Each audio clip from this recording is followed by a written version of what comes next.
প্রধানমন্ত্রী তারেক রহমান দায়িত্ব নেয়ার পর গত ৬ মাসে অন্তত ১০ জন আওয়ামী লীগ নেতাকর্মী কারাগারে মারা গেছে।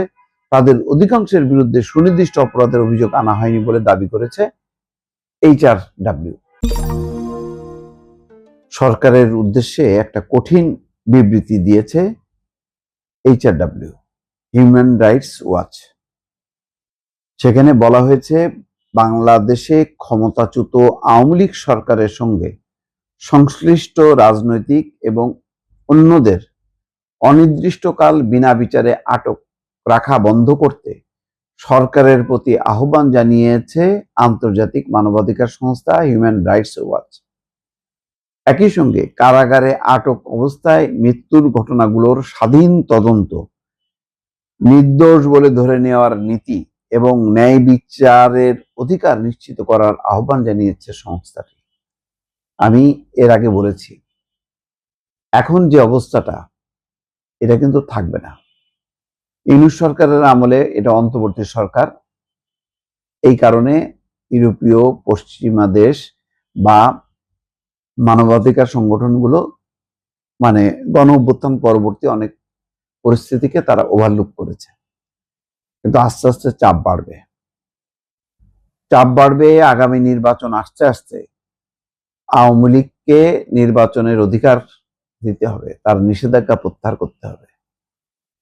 সরকারকে সিদ্ধান্ত নিতে হবে এই রাজনৈতিক পরিস্থিতিটা তারা কিভাবে মোকাবেলা করবে।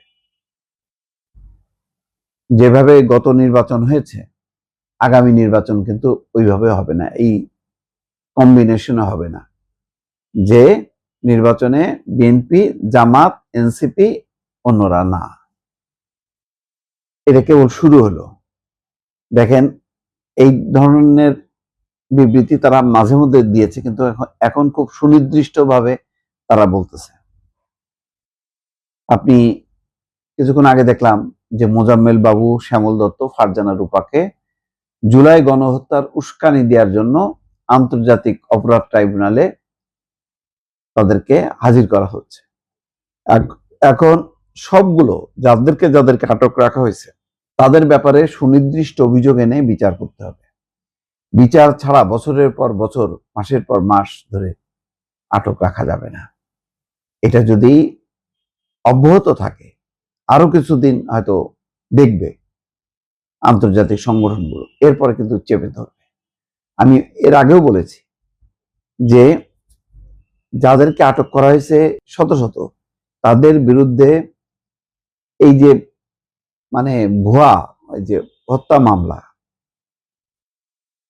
এই সমস্ত না দিয়ে তাদের দুর্নীতি, লুটপাট, এইসব বিষয়ে মামলা করতে হবে। কিন্তু দুর্ভাগ্যজনক হচ্ছে, সরকার কিন্তু অতীতের দুর্নীতির ঘটনাগুলো, অতীতের অর্থ পাচারের ঘটনাগুলো নিয়ে খুব বেশি সোচ্চার বলে মনে হয় না। কারণ ওই দুর্নীতিবাজ চক্র, ওই সিন্ডিকেটের মধ্যে এই সরকারের অনেকেই কিন্তু আস্তে আস্তে ঢুকে পড়ছে।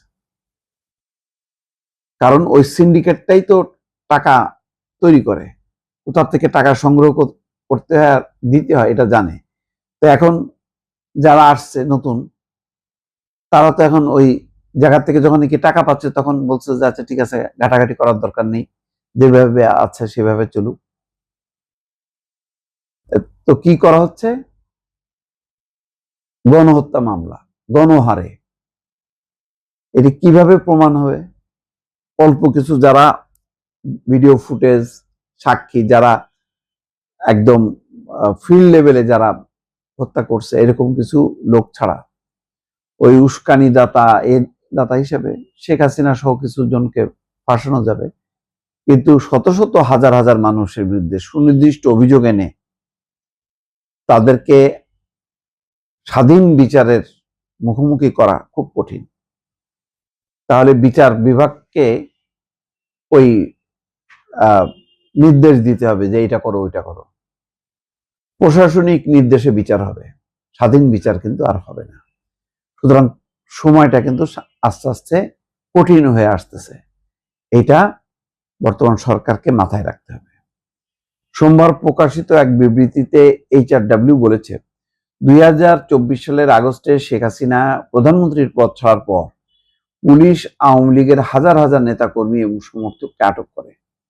তাদের মধ্যে শত শত ব্যক্তি এখনো কারাগারে রয়েছেন, যাদের বিরুদ্ধে কোনো অপরাধের সুনির্দিষ্ট অভিযোগও আনা হয়নি বলে দাবি করছে সংস্থাটি।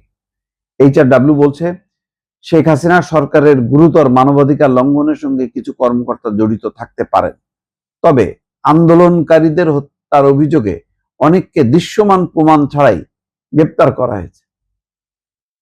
আওয়ামী লীগ করে, আওয়ামী লীগ সমর্থক বাস আটক করে গণধোলাই দিয়ে জেলের মধ্যে ঢুকাচ্ছে।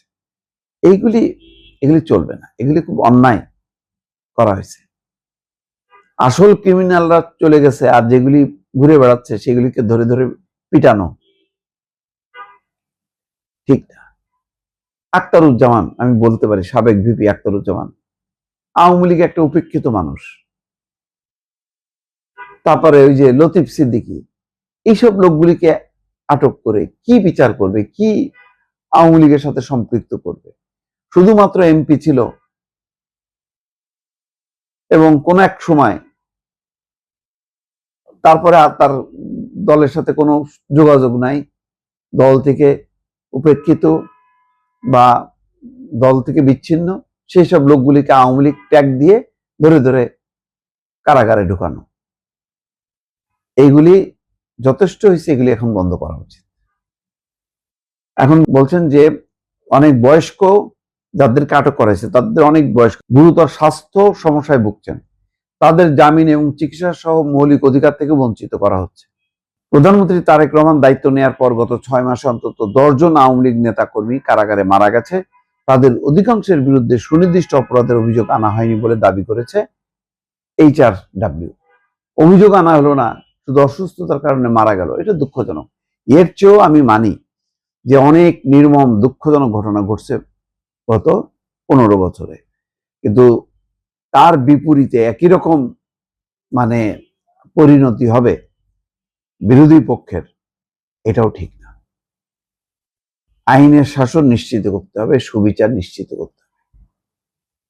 এটা ছাড়া এই সরকারের পক্ষে সামনে চলা কিন্তু খুব কঠিন।